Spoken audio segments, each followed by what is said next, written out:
Looks like we're getting started on YouTube. Started on Instagram. Let's check it out. Man, this light is so crazy on this phone. Let's see if I can fix this.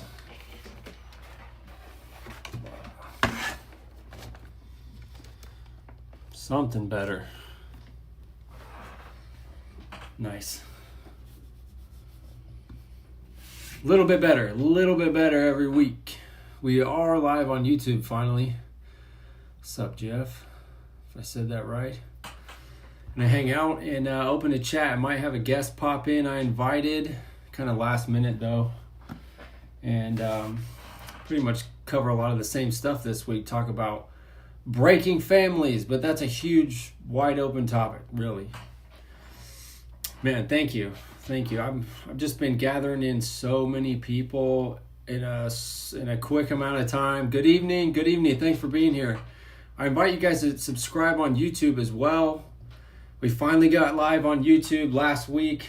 Last week at the last minute, I hit go live and it said, oh, we need 24 hours to get you ready. So I just pulled out the camera at the last minute, filmed the last 25 minutes of it, and my favorite book, man, that's a hard question for me because I know the book I want to show you, but I don't know if I want to grab that one because you get me started on that book and I just can't stop. Let me give you a really good quality book that is one of my favorites though. I'll still show you the other one, but how about we just get this one book here? Let's see.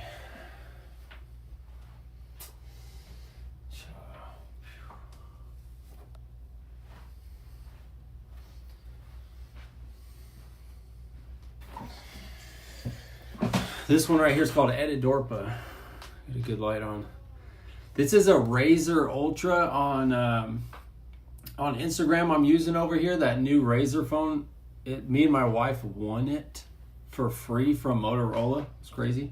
But this book's called Edidorpa. Anyways, the light's like so weird on this one. But Edidorpa, or it's Aphrodite spelled backwards, which is pretty cool. Or the End of the Earth. Yep, we're gonna Jules. I'm gonna order it soon. I'm gonna order it pretty soon. Lucifer Zenith by Daniel Mercury is gonna be a pretty sick book to read. I'm super interested in reading that. I got a couple other books talking about the Four Horsemen here, including Bill Cooper. But this one right here is talking about like a journey to the inner earth.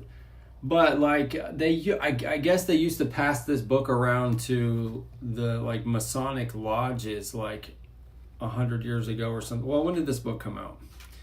Maybe not 100 years, maybe almost 100 years. 1976? That ain't that. No. All right, not even close to 100. But when it came out, I guess they used to pass it out first around these lodges and stuff. It's supposed to be about a true story about going into the inner earth, and but it's really like a symbolic journey, a man's symbolic journey through himself. And there's this part where he runs into a bunch of these drunkards. What's up, Brandon? Brandon, one of my favorite guests, one of my favorite friends. Twice a guest on the podcast. Last podcast posted, episode 22. You guys got to check that out. Listen to him talk. Man, and that one we called it God is Calling. I asked him if that was okay because of the way that the conversation went, and I think it was pretty fucking powerful. Love you, Brandon. I'm looking forward to another one.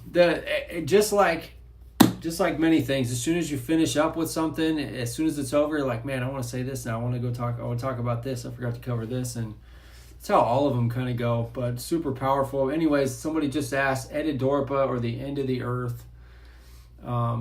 Not a huge book, and there's a bunch of different copies. It's really hard to find this one. I see this one go anywhere from like $7 to $500.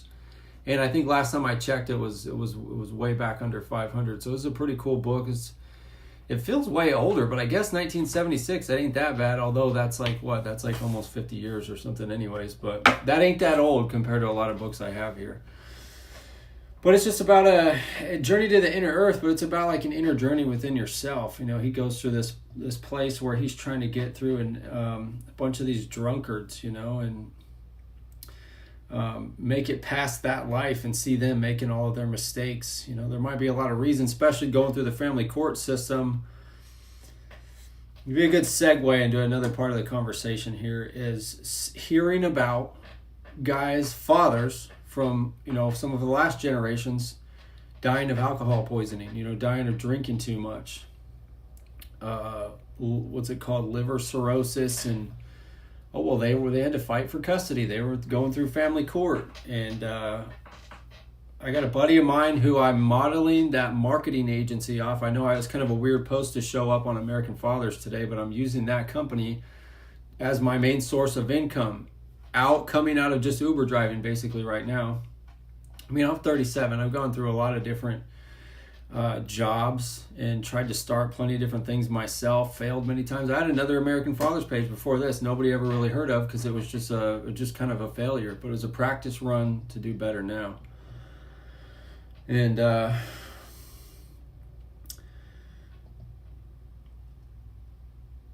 me see where I wanted to go with that. But let me pull it back to like drinking, you know, or turning to drugs and giving up after getting your kids taken away from you, tear your life apart. And that's what I was going to say is the marketing agency. My buddy, he's like 24 years old. He's making like $250,000 a month doing the same thing. And when I decided, I studied marketing for a lot of years, like Instagram, Facebook, YouTube, building websites. It's kind of how I'm somewhat, you know, not professional at all, somewhat connected all this stuff together. What's up, brother? And I kept telling myself, like, I'm going to go tell a business that I'm going to run ads for them, you know, with my company.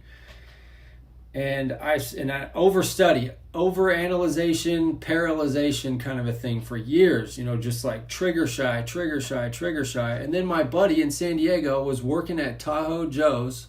He's like almost 15 years younger than me, learns Instagram ads from one guy and goes and applies it directly and makes $1 million in like the first year. So, and I saw him do that, and I talked to him. I was like, damn it, you know, I've been studying this stuff for years, and here you go, just fucking blowing it out of the water. He said, look, switch it around like this. You know, don't run ads for people. Teach them how to do it. So that's what Way Prepared is. And so, and it's just like the online coaching kind of structure that I learned, you know, embarrassingly from Wes Watson a couple years ago, who's kind of like crashing out right now. I paid him a couple years ago to learn the strategy of like how does he grow in his social media? How is he talking to so many people? What's he doing? Like I was around him personally for a couple months. Like how's he on his phone all day answering every message to every new follower? And there's a structure of just meeting people on Zoom calls every week. So I can do that with fathers. What's up, you guys? Taylor, you're here last time. I appreciate you. Having a Zoom call once a week is super powerful. Here for the fathers, free, setting up a Zoom link, you know, and sending it out. I got a little bit familiar with that. I got more comfortable talking on camera. I got comfortable with being in, what's up, Scott? There's another Taylor right here. Scott Taylor, good to see you. We're going to film a podcast pretty soon, and I'm excited about that. And I got another kind of a cool podcast coming up on, so we got one on Sunday with Scott and one on Monday morning with Dominic Izzo. So kind of a pretty big retired police platform. He's got like 100,000 followers.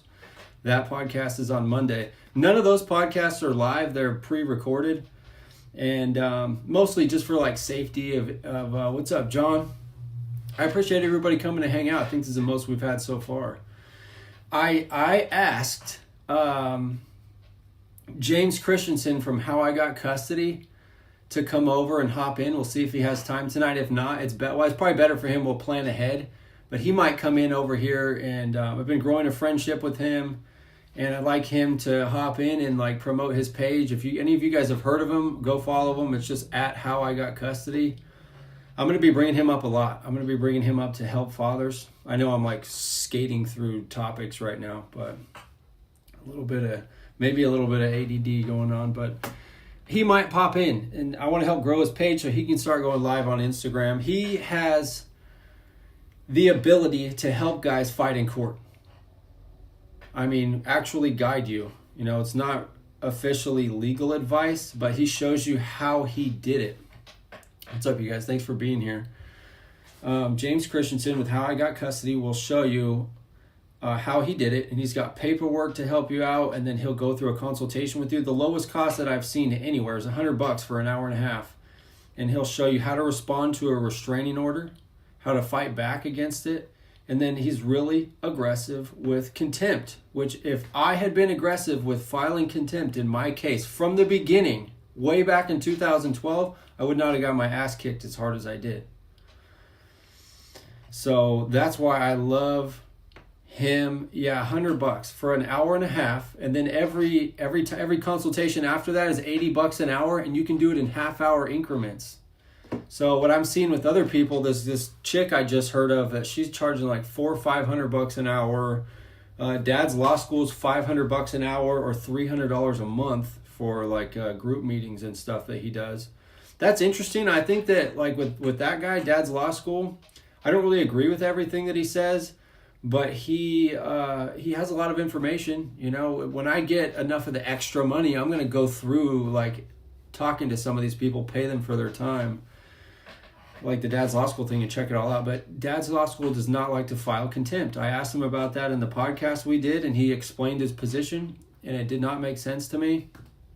He basically said that, it's hard to prove contempt because mom can just say the kid doesn't want to go. So instead, I'll have my clients or I'll teach my guys to go file to switch over custody. But that doesn't make sense to me because he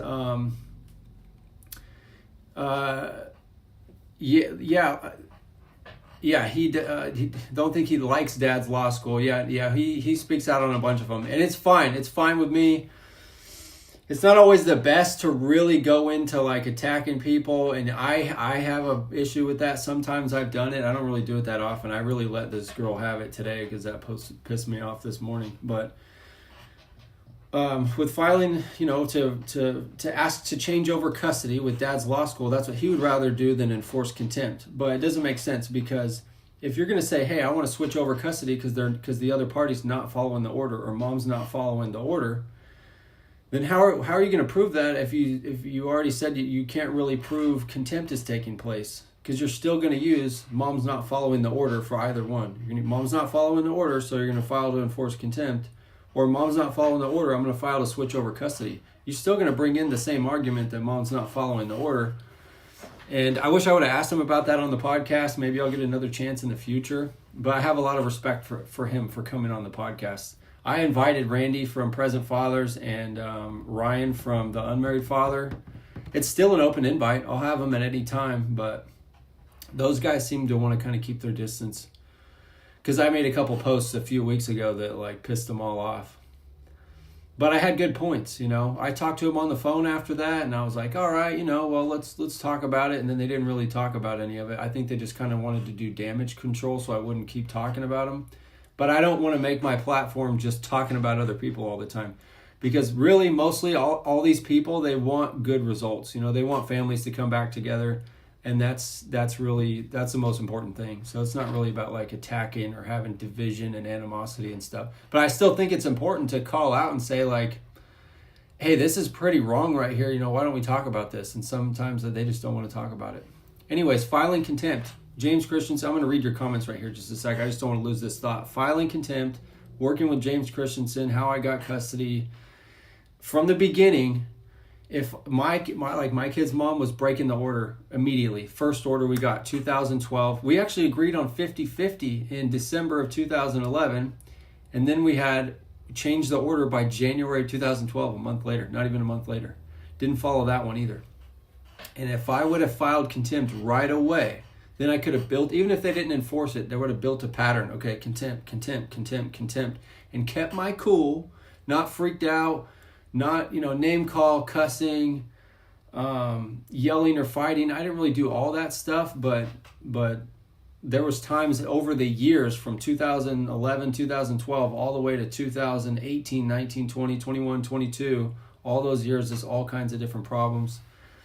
if I would have started filing it to enforce custody from the beginning, I would have been way better off. It's very tough to keep your cool and keep a calm strategy because you don't understand it in the beginning. Really, it's just all about you get your kids ripped away from you and then you're super pissed and then you make a mistake. And that's what a lot of guys do. That's what I did. I openly say, like, I got my ass kicked in court. I made a bunch of mistakes. I let anger get a hold of me. And it's like kind of justified, but when you learn the strategy, that's what really kind of cooled me off as far as dealing with court and stuff is like, oh, the strategy is not to react. That's my playing card. If I do that, then I'm going to do a lot better. So what did you ask for in return for contempt? But let me go back real quick. I knew about this stuff years ago, but didn't realize it could happen to me. Dude, I'm in a battle and I'm in Mexico. All right, thank you for telling me that. That's interesting. I'd like to talk to you about that. Maybe, and again, I don't want it to hurt anybody's case, even from country to country. If you talk about it online, it might hurt your case. So we need to get in touch. I'm going to take a note. The Taylor man again, 77. I'd like to talk to you about that, what it's like in Mexico. But, I mean, it's probably very similar, I would imagine.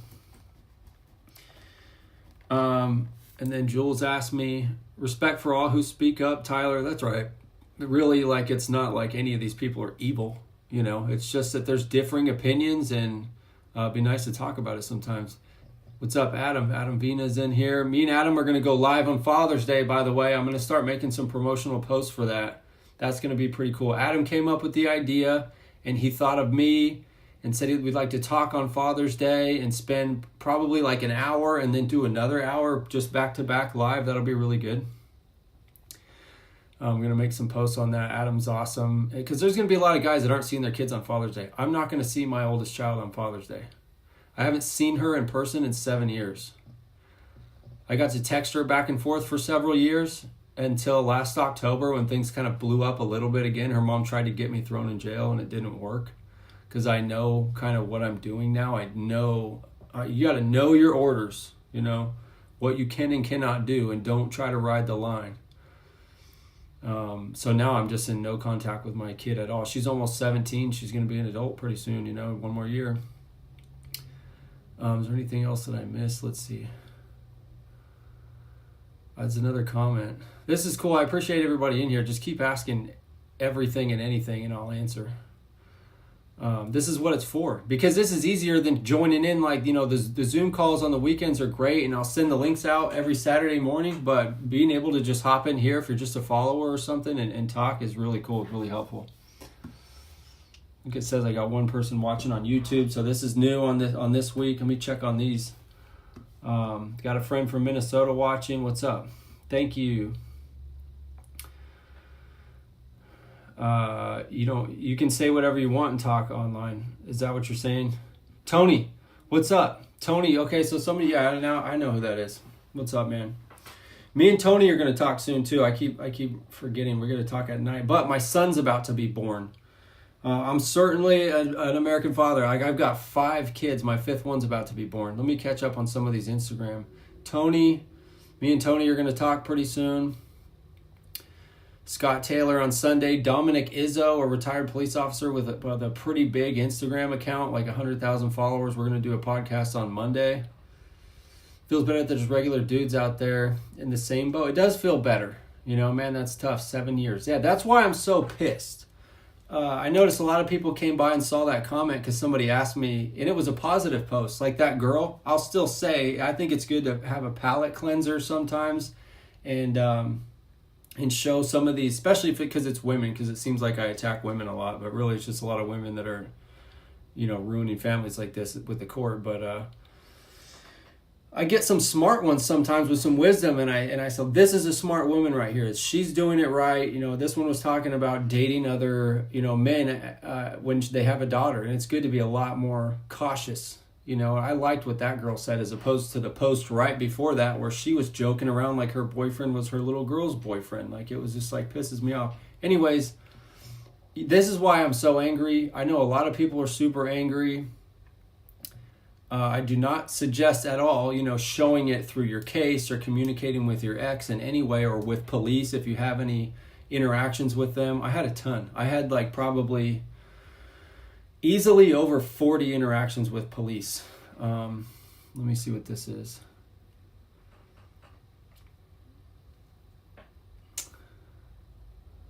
Hang on a second. With this John. I'll see if I can get you on here in just a second if you're hanging out. Give me just a sec. Yeah, we'll get several of you guys in here on these lives. I'm okay with that. We'll come in, spend a few minutes, and we'll open it up for somebody else to come in. Oh, man, I'm messing with these buttons too much.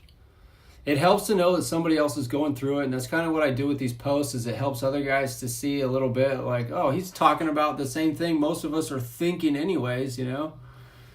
And I show a lot of this emotion on my sleeve in these posts, but it's part of a strategy because you got to do something most of the time, you know, you got to do something to attract attention on a page. And I'm trying to grow this page really quick right off the bat. We got like over 4,000 followers in just over a month. Let me go back. Joshua, I know it doesn't say your name in your tag, but Jules said happy birthday. Did I miss that? Turned 16 on the 11th. All right, brother. And I think me and Joshua are going to do a podcast pretty soon as well. So, and for anybody else, so you guys realize I'm talking to a ton of people, but I go through them. I don't go more than 24 hours without answering a direct message. And then afterwards, I still got to go through and I got to check everybody that I've been talking to remind myself and say, okay, well, I talked about doing this one here. I talked about doing this one here. I just almost beat battle after battle after battle. Yeah, Tyler.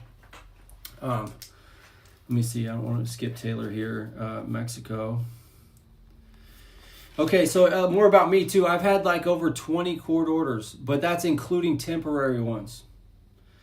And dude, I mean, most of the time you get like a temporary one, or you'll have several. I've had several temporary orders in between with false accusations. Yeah, David.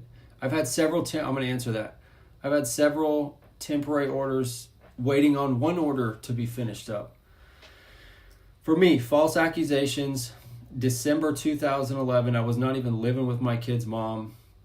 She had been begging me to be in a relationship with her over and over again. Okay, I was like 22 years old, and I kept saying no. So eventually, pulled the card with silver bullet. We weren't married.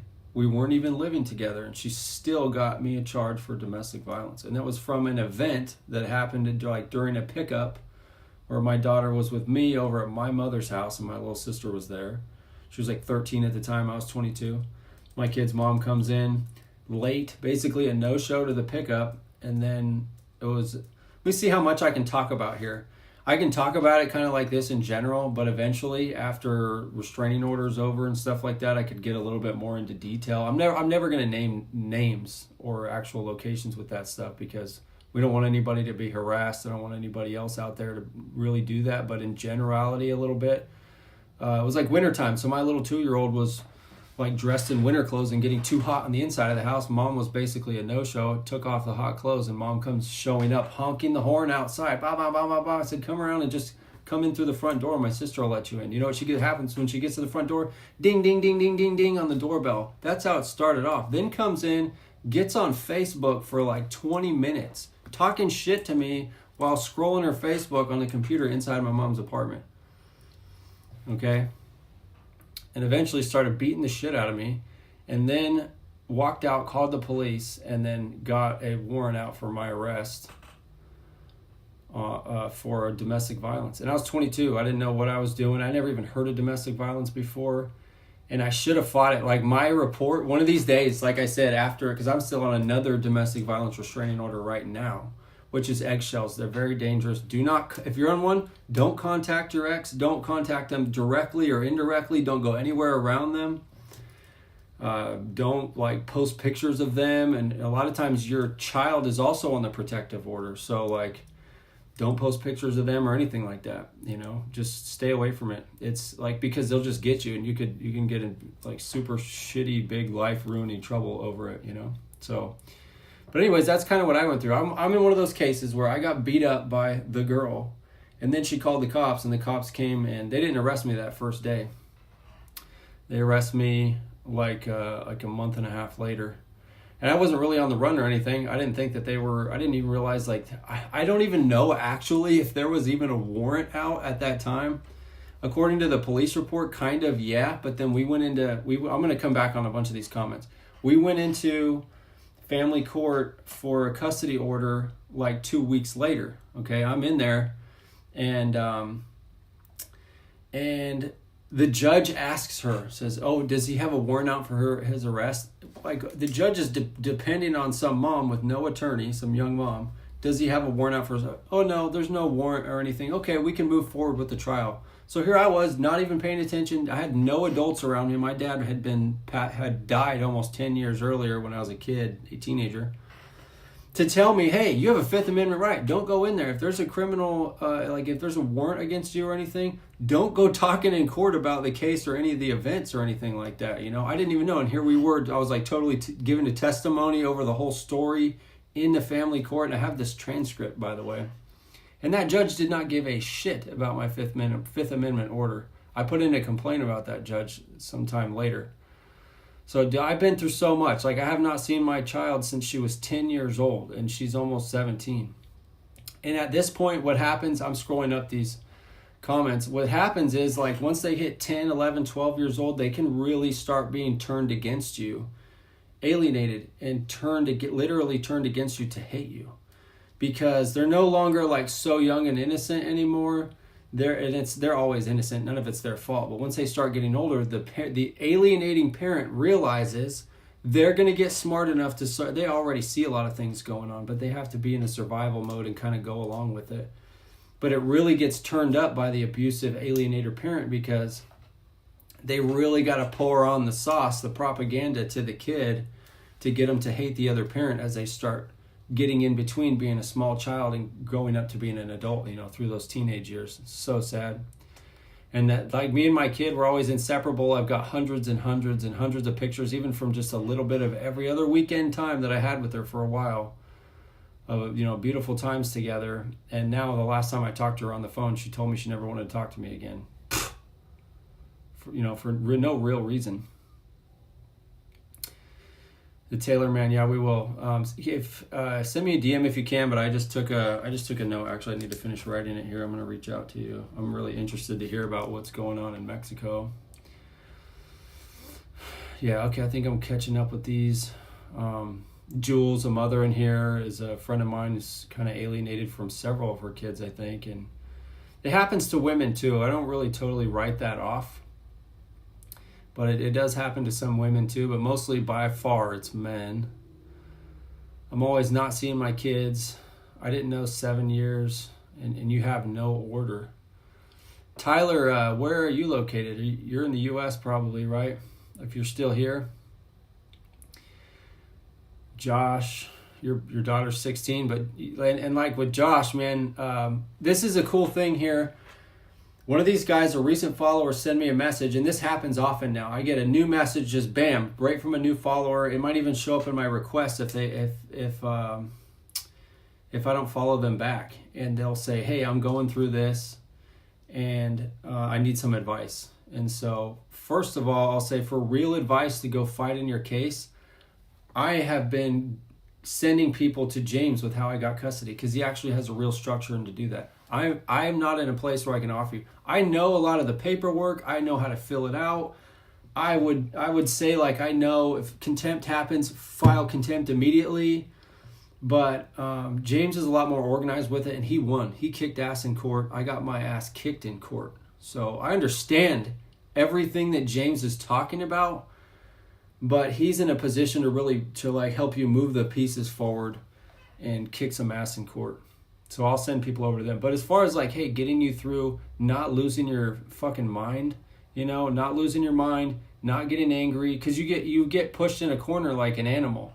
This is why it gets dangerous for police out there. Like, the domestic calls are the most fatal calls for police because a lot of guys, probably a lot of young guys too, and older guys, they get pushed in a corner. Their life's getting wrecked, and they feel like there's no way out. But really, here's another thing. If you get your ass kicked in the courtroom, just pass it on. Okay, you get a final order. Big deal. Like, you can go back again. Okay, you can save up some money. And I at this point, I'm saying, like, forget the lawyers.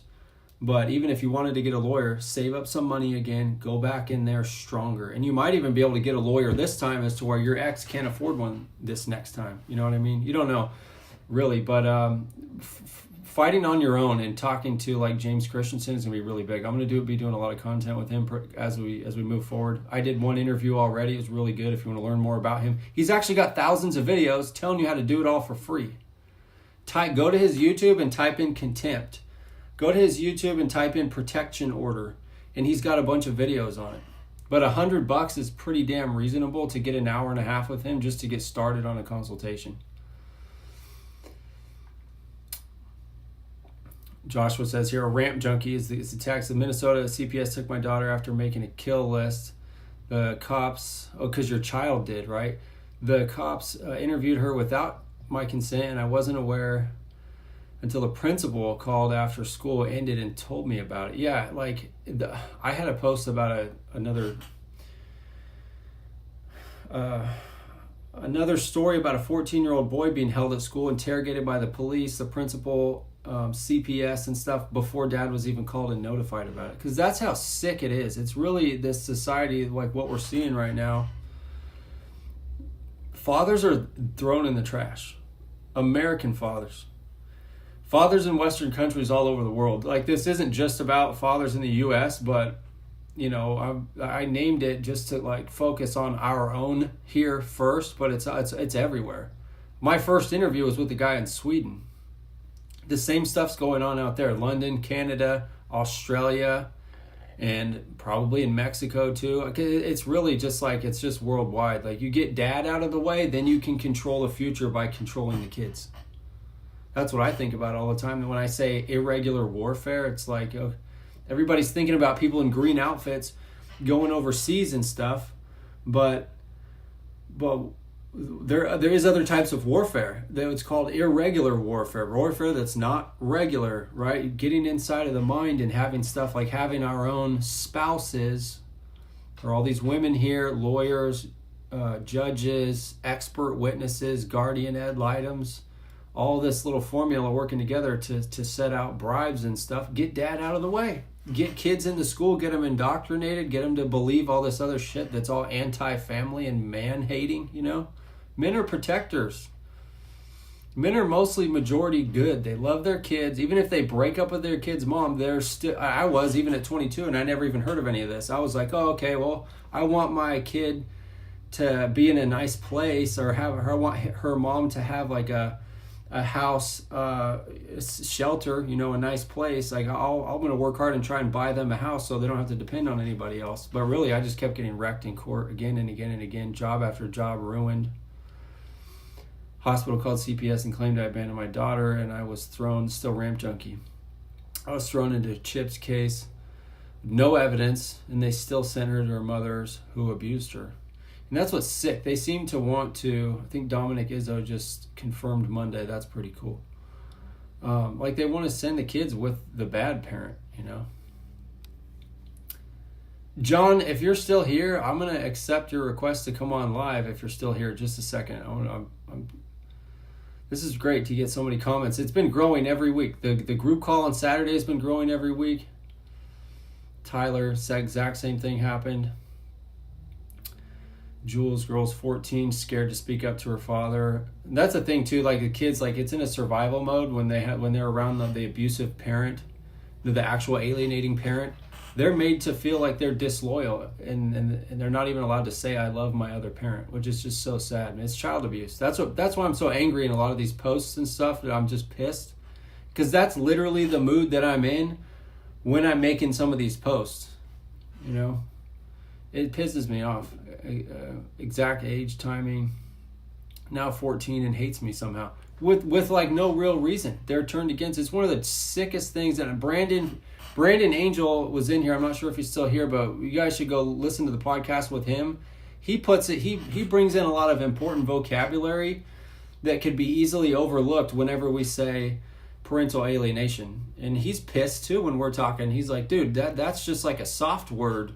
You know, that he calls it, that's just a mouth sound. You know, what it really is extreme child abuse. It's demonic. It's evil. It's terrible. It's horror. It's state-sponsored terrorism is what it is. a good outlet. It's hard to stay strong. So, but that's what's important. I wish I had people like, Facebook came out in 2010. I was already going through family court in 2011. So all this stuff really wasn't there. And there's been a ton of people already, obviously, for several years now that have been making a bunch of different pages, and that's great. But when I'm looking through all of them and listening to a guy like James Christensen with How I Got Custody, that's who James is he saying, he's like, okay, all these fathers' rights movements, like, what are they doing? Doesn't mean they're enemies or anything, but just calling out the conversation. What is happening? Okay, are some laws getting changed? Well, guess what happens when another law gets passed? The judge still has something called judicial discretion, and they can ignore it because there's already laws right now, and they're ignoring those laws. So they just ignore the next one. So that's a big problem. I think James is very intelligent when he's saying, okay, another law is going to get passed, so what? The judge can just ignore it. So I'm kind of following like Robert Garza a little bit. I'm just learning a little bit more at a time. What's his name? Mark Ludwig. I'm still watching the podcast with him and Randy, present father, and he's talking about he changed some laws in 6 states. But again, James at How I Got Custody is pointing out, he's like, okay, they're ignoring the laws anyways, because that's the freedom that they have. They can still say, oh yeah, but it's still in the child's best interest to ignore this new law and still just do the same thing we've been doing.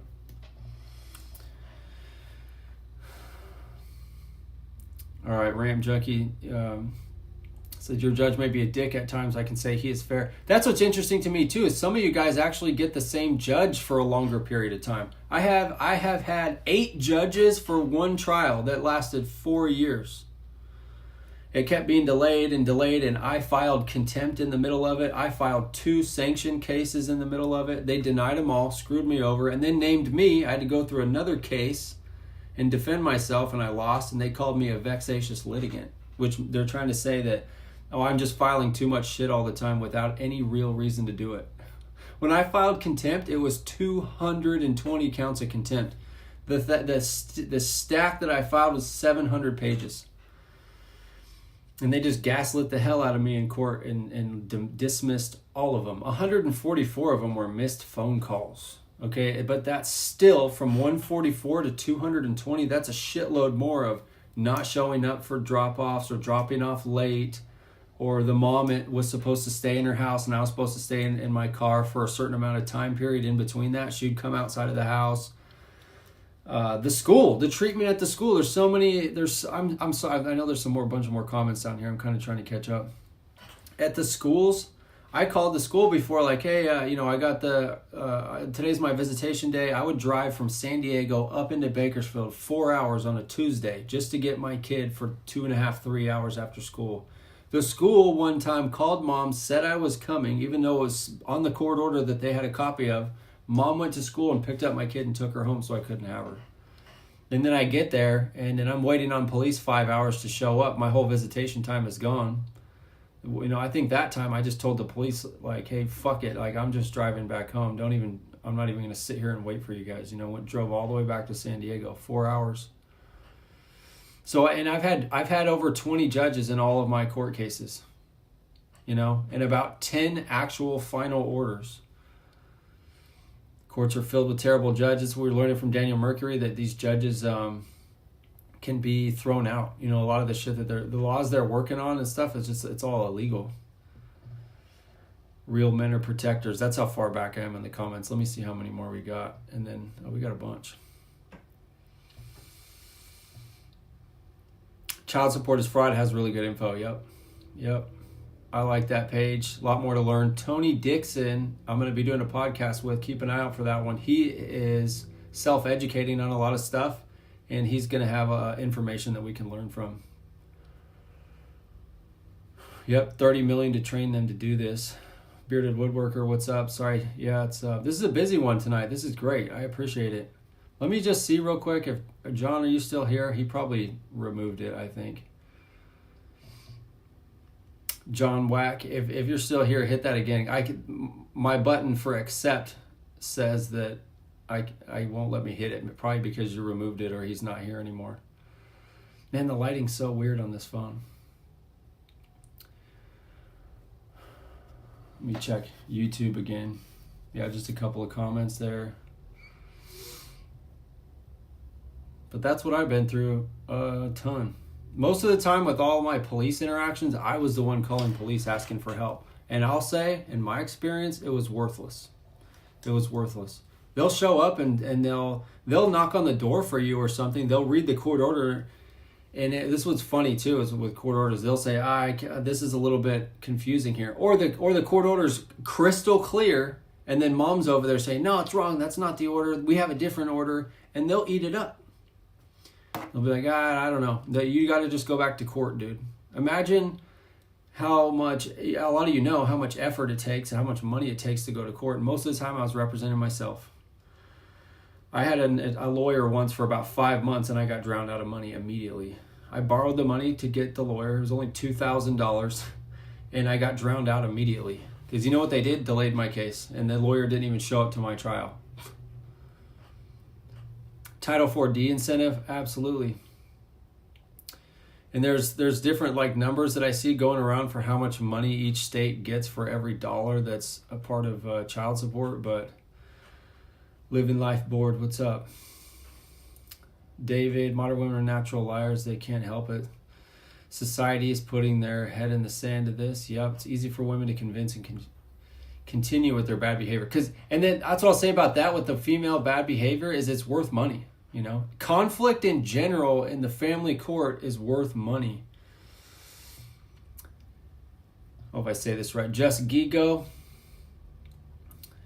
I respect what you're doing. Thank you. I'm trying to do it in a respectful way. I know sometimes I come across like pretty pissed and I'm cussing in a bunch of posts and stuff, and I'm going to make some mistakes here and there maybe, you know, but I'm just letting the same energy show through that. Like I just like you guys, anybody else, like it might be early morning, it might be late night, and you're just pissed about it, you know, especially you got a child taken away from you. Nothing else really matters that much. It's going to really eat away at you all the time.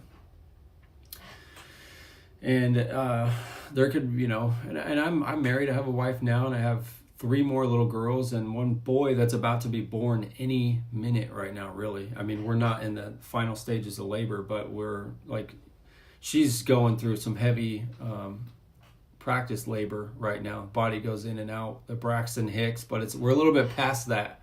It's there's another name for this labor that's like right before the big day. So I'm gonna have a son any day now. And me and my wife right now are getting along really good. I'll say it's a big risk to get into another relationship, and I fully agree with everybody talking about like, hey, why would you even get married? Don't get married anymore. Don't even date. You know, I agree with all of that because it's so dangerous. Crazy X reminded me of mine, Scott. Sorry, I'm trying to catch up with some of these. I don't think that one's too old. Yeah, and that's a good point. You know, getting triggered and talking about this. Of course, just like running my mouth for an hour so quick is going to make me a little tired, but it's actually really, really draining to talk about a lot of this stuff. Like on, thank you. Say congratulations. Thanks, David. It's draining to like relive it because it's like a PTSD over people's head because it's so accepted, you know. If you want to get on here, I think somebody tried to send one. Just send a request on the Instagram. Go inside the Instagram live. Just hit like a request or something. I'll bring somebody on. But yeah, it's draining to talk about it. You know, just like talking about some type of. You see, like a lot of guys that have been in battle and they have battle PTSD. It's tough for them to talk about. You know, they don't want to talk about it a lot of the time because it's a fucking problem, you know, or talking about like sexual assault or being like physically abused or something like that. You know, imagine like trying to just talk about it 24/7 and like reliving it. But I'll say for me in this platform, it is worth it to bring it up all the time or to talk about, you know, make these reels that I make all the time. It's worth it. And that's another thing is a lot of the guys, we'll see, because I'm talking to a lot of guys who have been in actual battle before in the military, and all of them, 100% will say that the PTSD or the difficulty going through family court and losing your kid is way worse than any of that stuff. being downrange is what they call it. A lot of different things to call it. Mike Glover was a very public one I followed for a while, and in fact, like him and Randy from Present Father did a podcast. And Mike Glover says in a lot of different places, he's like he's a Green Beret, Army Green Beret, and he's seen a lot of combat. And he said the worst thing by far he ever went through is family court. Mind-boggling how people can be so unaware, given to the narcissism, all the while the children are the victim. Yeah, and it's extreme psychological abuse to the parent and the child. What's worse, separating, that's what a lot of guys have such a big problem with. It's so difficult because you're used to seeing your little kids every day. It hurts so bad too, especially when they're like 2, 3, 4 years old and you think about just their little mind thinking about you when they're not around you. Where's my dad? Where's my mom? Most of the time it's dad. And I won't forget about some of the moms that go through it, but most of the time it's dad. And, man, it's heartbreaking. It's very difficult to deal with. So when we have a place like this where we can come together a little bit, it's helpful. Let's see if we can talk to Josh for a minute. You still there, Josh? Let me see. I'm going to hit accept and see if it works. What's up, Josh? Hey, how you doing? All right. Glad to pull somebody on. You're the first one. I got like maybe 15 minutes left, and the Instagram will cut me off, but let's talk for a minute, man. We're going to do a podcast pretty soon, and you're looking for work right now. Mike just have found a really cool job, right? Yeah. Yeah, man. And you got one daughter? Yeah, she just turned 16 on the 11th, and it's been about 4 years since I've talked to her. Yeah. Since that chips. Yeah. This happens all over the place, man. There's I'll say there's moms and dads, but there's tons of dads out there. They'll just come out of nowhere, it seems, just by having these pages and say, hey, I haven't seen my daughter either. I haven't seen my kids. I see it all over Instagram, all over. I mean, and it's not just from a lot of the people that you brought up. It's everywhere. Yeah. I mean, just random guys that are talking about their kids being taken, or they haven't seen them in years. They haven't talked to them. They pay all this money in child support, but yet they don't get to see them. They don't get to talk to them. They don't even. It feels like you don't have any rights to even have kids. Yeah. Yeah, we're like second-class citizens. Men, fathers are basically like second-class citizens in the United States. The land of the free, they say, Yeah, exactly. And we don't even get treated like that at all. Yeah. I mean, I seen it firsthand in court. Like, I never thought that I would ever be dealing with CPS in one way or another. Sadly, that's how I actually got custody of my daughter. It's because her mother assaulted her own mother. And that happened in Las Vegas. And so I got called by her grandmother and said, you need to come out and you need to get your daughter. Yeah. And I did. And I brought her back out to Minnesota, and I went through court. The first time we ever went to court, my daughter was 9 at the time, and we had never seen a court for custody, everything. And it was very draining. The paperwork, the process, the legality of it, and you're doing it all by yourself. And my mom helped me a lot, with a lot of the paperwork, because she also went through a divorce with my dad. So, she knows a lot about it. So your mom's supportive of you? Oh, very, very. That's good. Actually, she was. Yeah. But yeah, I mean, the whole process of just going through custody is very draining, and then having to go through CPS and a CHIPS case, that's a complete different ball game. That's like you're treated as a criminal. They don't even need evidence to even go after you. Like we were, I just wanted to get it over. I wanted my daughter back. I mean, if you didn't have any evidence against me, there's no reason why you should have my daughter. Yeah. And they didn't even give me an attorney. I filled out paperwork 8 different times for some type of an attorney. They denied me 8 different times. I didn't get an attorney until a month before the process was over, a year-long process at that. It was very, very devastating. It was, because I couldn't talk in court. My daughter even assaulted another child in school while she was in foster care, and CPS didn't do anything about it. the courts didn't do anything about it. They're like, what do you want us to do, beat her? And I'm like, I don't know, but do something. I've been asking you guys for help. Thanks, Ventress. Yeah. And they just wouldn't help. But they had no problem taking my daughter. Yeah, and because you're and I know exactly what you'd be thinking too when like your daughter's in this other care and she's so frustrated and missing leadership, and it sucks. So thinking about them, having to make like a bad decision and living through, a shitty day like that without having you there, it sucks. And it's like, somebody please do something, No, you don't have to beat them or put them in a cage like jail or anything. Just like, what they need, what the cure is? Dad. Yeah, they need their dad. They need some type of structure. And honestly, not gonna lie, that was the first time I ever actually had any real time with my daughter at that age. The rest of the time I was homeless, so I really couldn't get custody or anything like that. I didn't have no money, I didn't have nothing, so I mean, like, I didn't have a way to get into court to do anything. And honestly, I even told myself, I'm like, what's the point of even trying when you're homeless? You got to take care of yourself first before you can take care of a child. Yeah, that's right. And so I did whatever I could to get where I'm at now. And sadly, I'm in the same position. I'm back in my car again, but hey, it happens. And I've lived in my car, I think at least four times now, maybe a couple more, sometimes for a few weeks, sometimes for multiple months.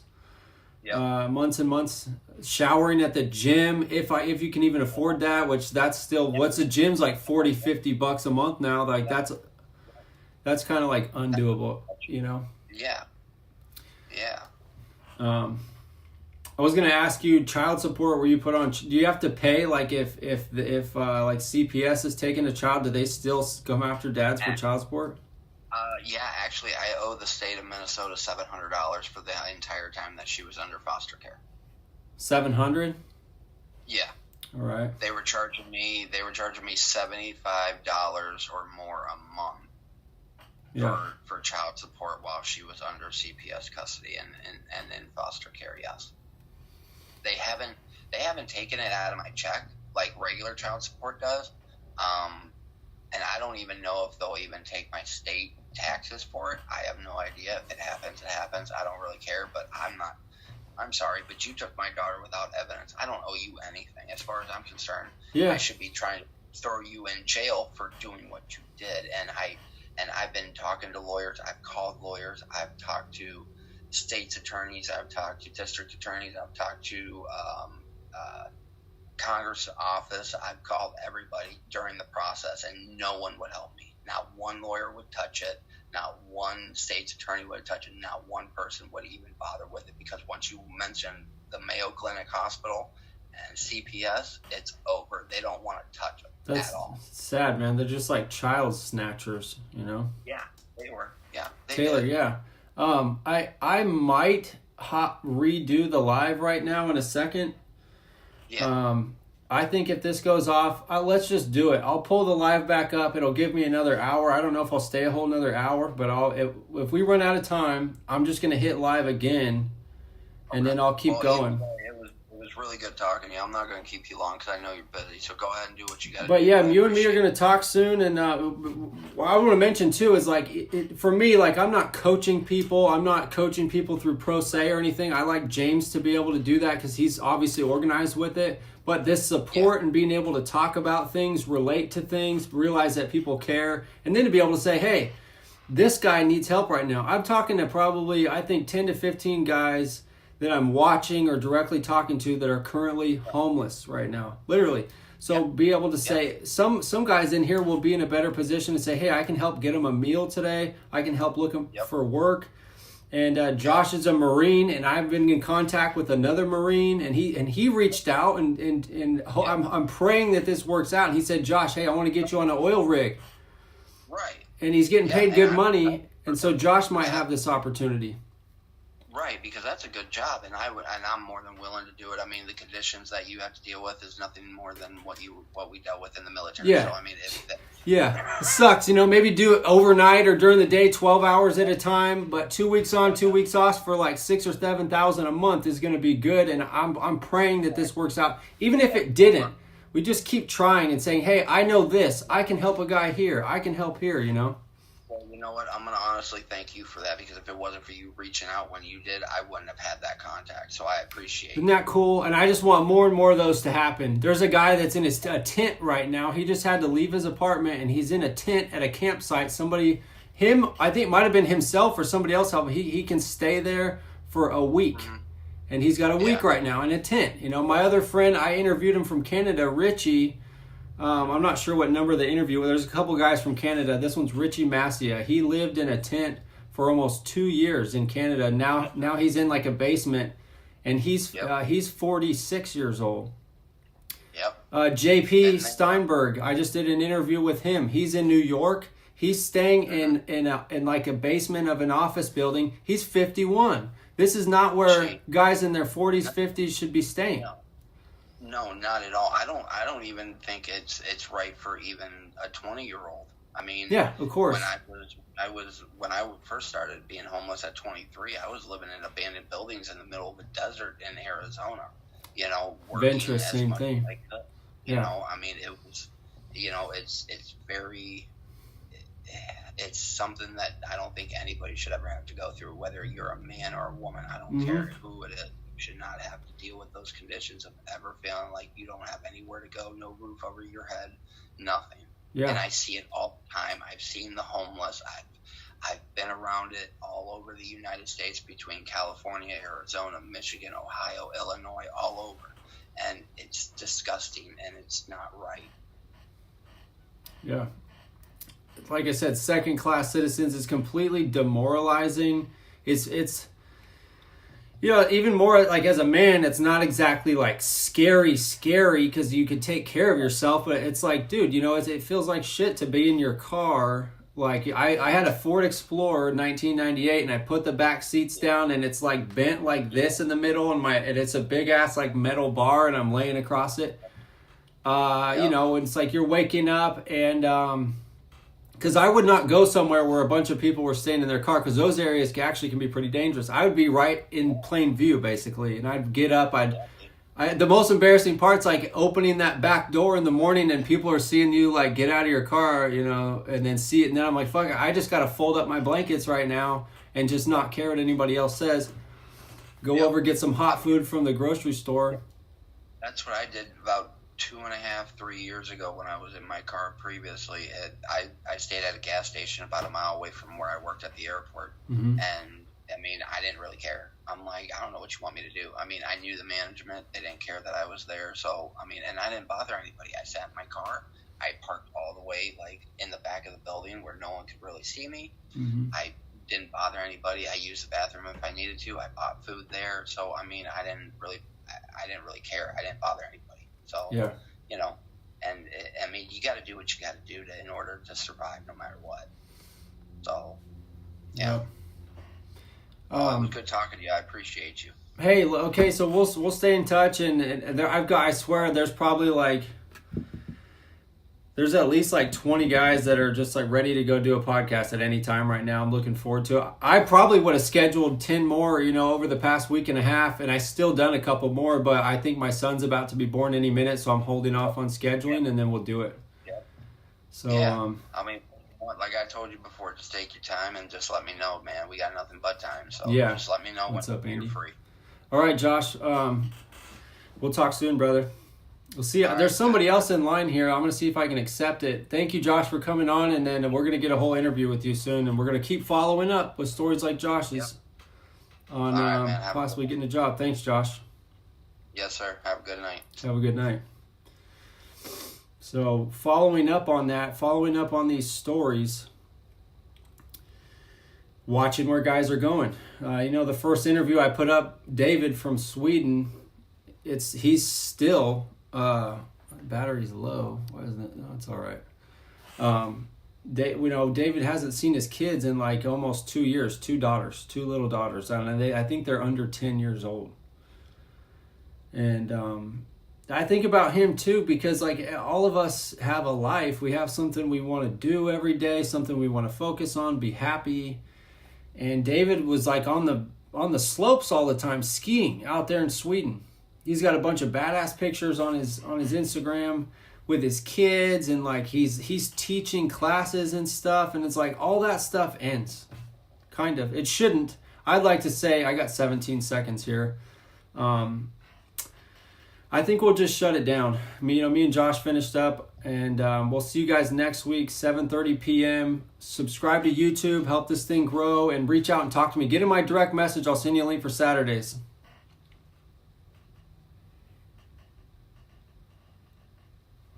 All right, YouTube. I'm going to hang out here with YouTube just a second. See, I got one of you hanging out here with me still. Mr. Dixon was in here earlier. Dougie or Doogie in Minnesota dropped by.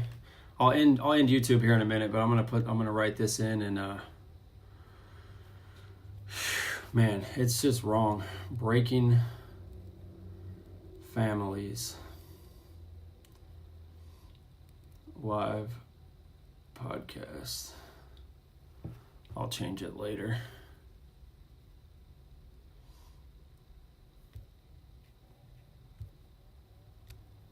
So it's good. We'll probably have a lot of people want to join in by next week as well. It's really good. Super active in the comments. I'll edit the caption here in a little bit. Just setting up. Luckily, I know I'm married. I got my wife's phone right here that I've used as a part of this live. My other phone for YouTube. I got a camera on my computer, but it's got a crack across the screen. So, but I have it still open right now, and first time using the YouTube studio. I'm watching a little bit of the chat. It's good. That was the first one. I got a couple guys over here in the YouTube chat. Chat replay will be on. This is going to save me a lot of time from filming and uploading another video. Because all of my uploads for YouTube is so slow. On the battery, it didn't even really charge. Motorola flip phone here. Let me see. Just like the old school, though, they made this new one. We hit it was on TikTok. Motorola TikTok page had comment below and you can win the new Razr. And so my wife put my tag name on there. I need to refix my TikTok. There's no American Fathers TikTok right now. She put the tag name in there for American Fathers, and then there was only 6 people that entered, and then we won. This is I can't remember if it's $1,300 or $2,300. It's somewhere around there. It's nice. It's all green, a little bit like felt on this side.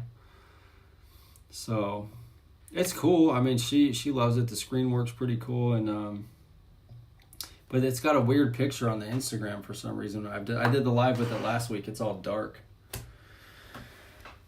But man, this stuff it drains me. It's just draining to talk for an hour, anyways. That much, but.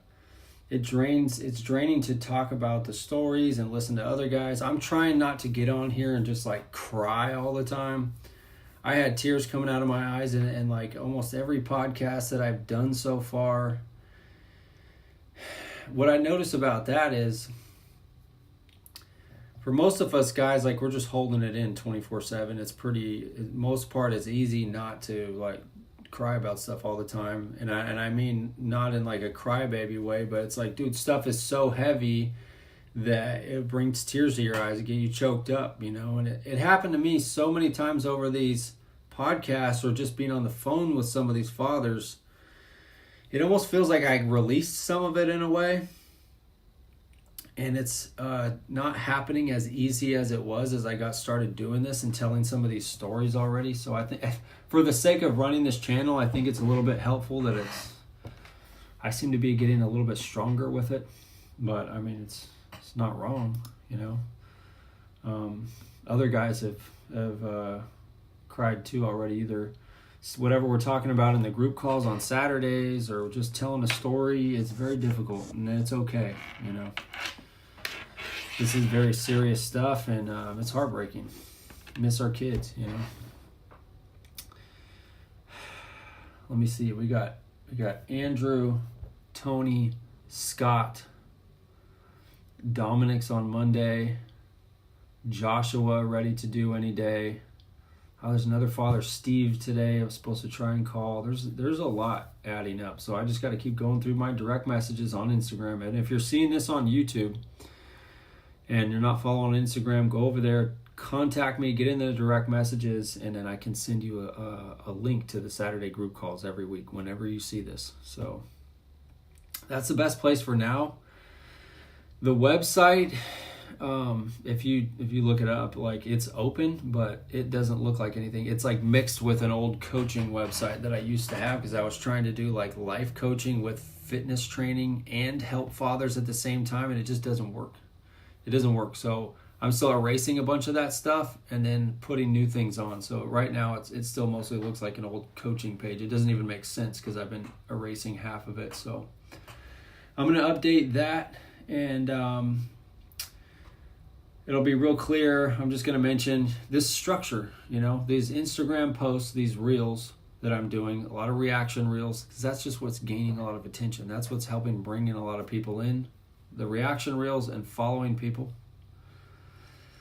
And then Wednesday night, 7:30 p.m. Pacific time, live podcast on Instagram and YouTube. Now we're on live on both. Thanks to everybody who's followed and subscribed. We reached the limit to get, past the requirement to do it. Saturday group calls, 2 p.m. Pacific time. So just ask me about it. If you're on YouTube, put something in the comments.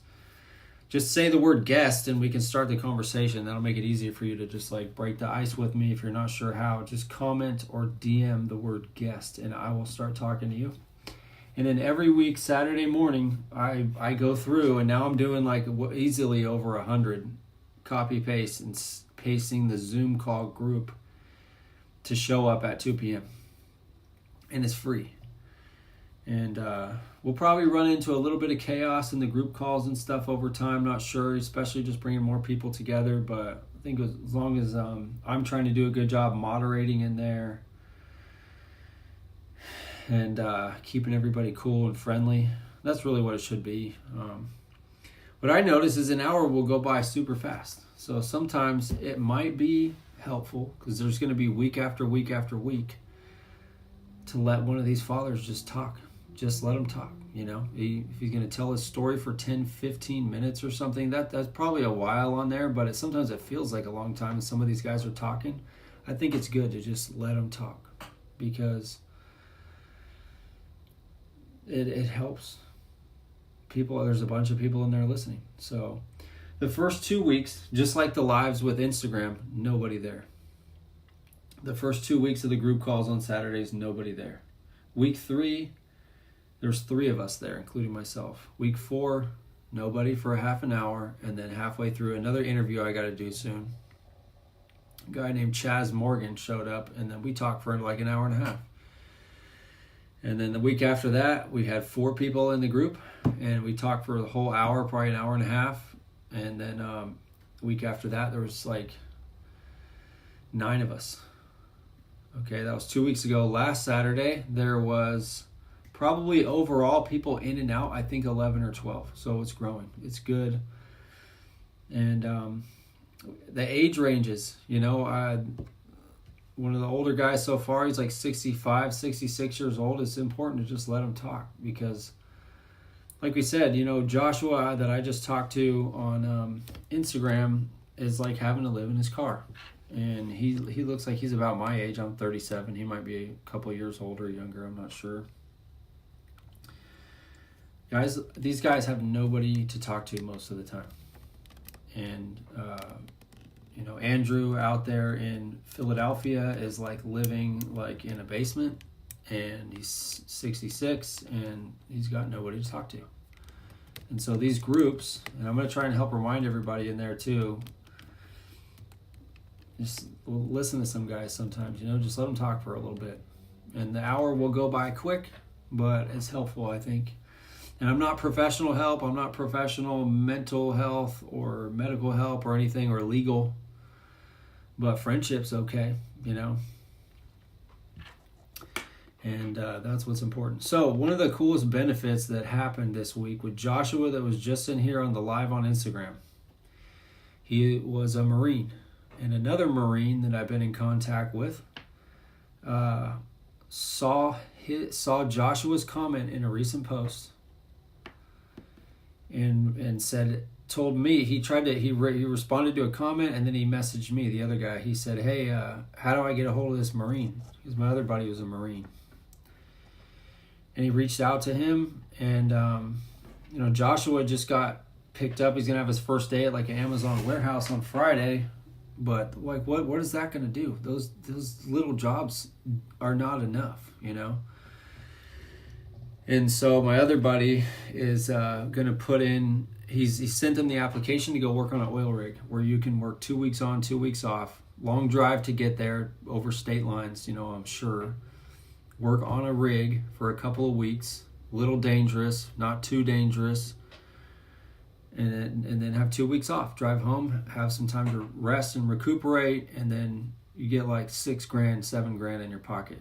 That's something, It's hard work, but it's better than just like being there with nothing, So that is the miracles I'm looking for.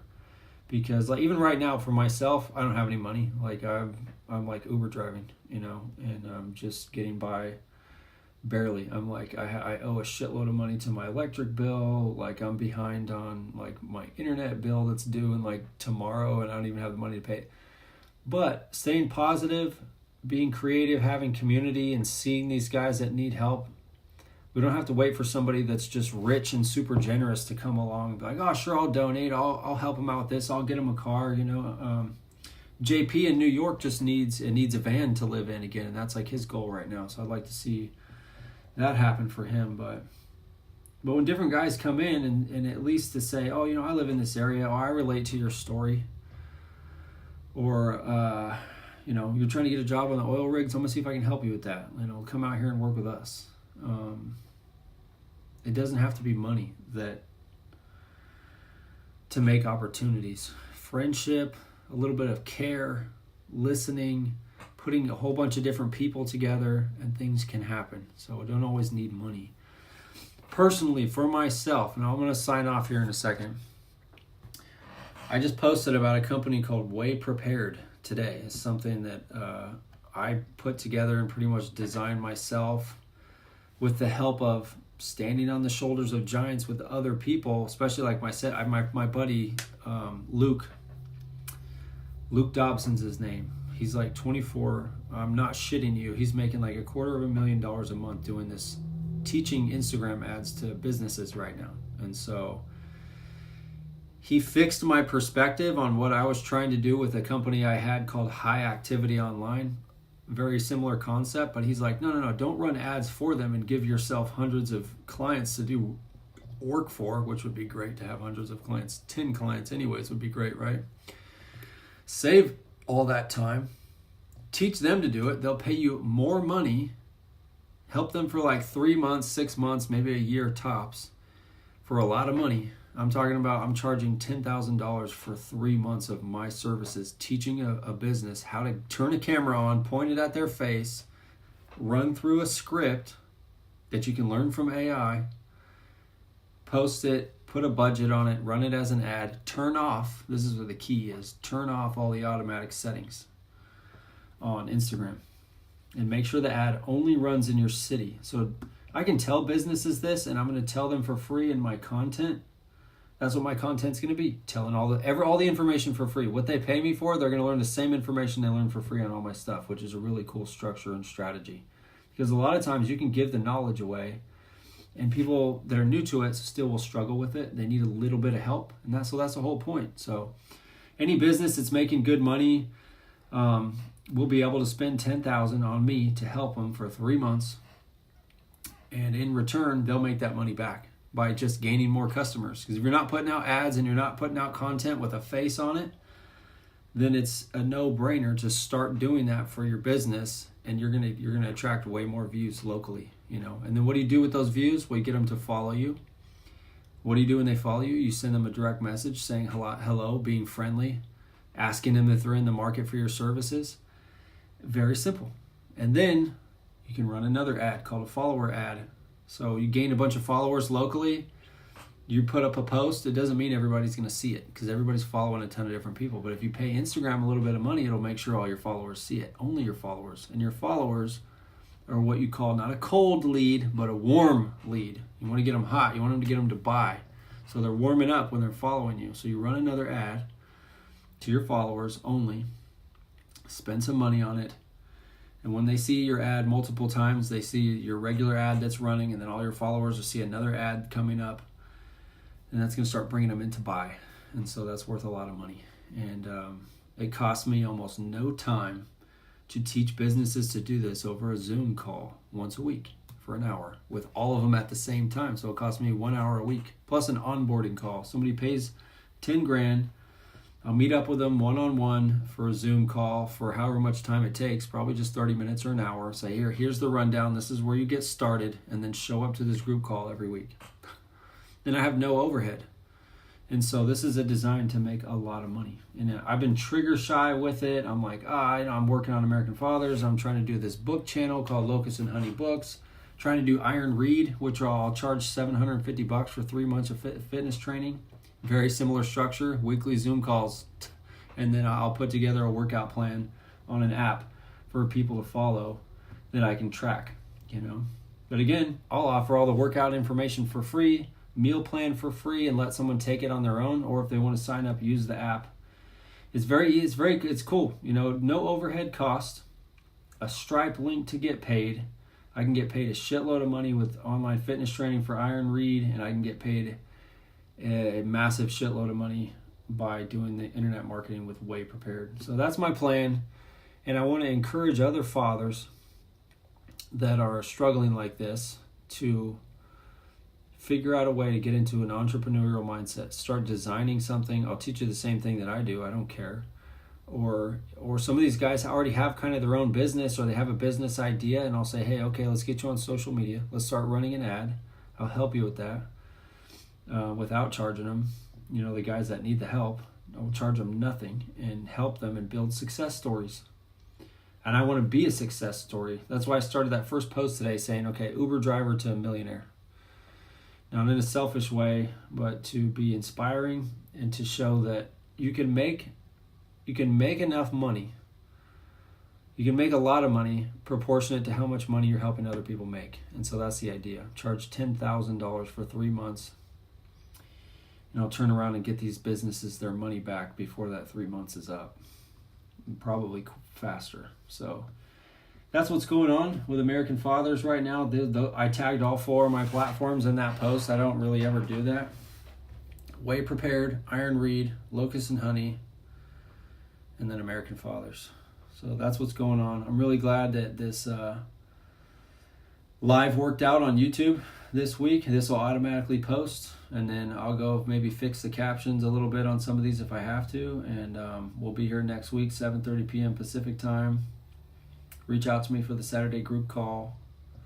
Talk to me at any time. I answer all my direct messaging myself. If you want to get your mind off things, work out, ask me about Iron Read, the workout program. Talk to me about books. I got a lot of books behind me, and they're there for a reason. Locust and Honey. Books from the wilderness. I'm finishing reading the Bible. I got Isaiah to Malachi, and I'm done with the whole Bible. I've already read the New Testament. I'm finishing the Old Testament. I wanted to finish that first, and then I had a YouTube channel before that I had all my views were coming from my book reviews, because I did a bunch of different things on that channel, but most of my views were from book reviews, especially like all my Thomas Sowell books. So I'm going to kick that off. I've got hundreds of books to do reviews on, but I wanted to put myself into, have some discipline, put the Bible up first. That way, I think a book channel, just books, will really take off with just books. And I'm going to go through tons of book reviews, And when whoever looks for my oldest video, the first review is going to be the Bible. So for those that are searching, they're going to find it. And then we got all kinds of cool stuff to get into. A couple months ago, I finished By Way of Deception: The Making and Unmaking of a Mossad Officer. That book's pretty fucking interesting, pretty cool. History books, personal development books, leadership. I have a copy of the Quran here. I'm going to read that. I heard it's pretty short, actually. We got books of Norse mythology, Greek mythology, Roman mythology, Roman civilization. I got the Bhagavad Gita here. I got the teachings of Buddha. I got the Tibetan book of living and dying. I've got the Egyptian book of the dead, or it's called the Book of Going Forth by Day. I've got a lot of cool stuff. I got Lee Strobel, Paul Copan, follow-up books on learning and reading the Bible. I'm gonna review this one. This is a really cool one. Somebody asked me about it on the Instagram Live. One of my favorite books. I think I'm just gonna reread it pretty soon. But thanks for being here. Share this video and this channel, this platform, all of my platforms, American Fathers, with someone you think it will help. Reach out to me, and I appreciate you for being here. Hit the subscribe button if you haven't.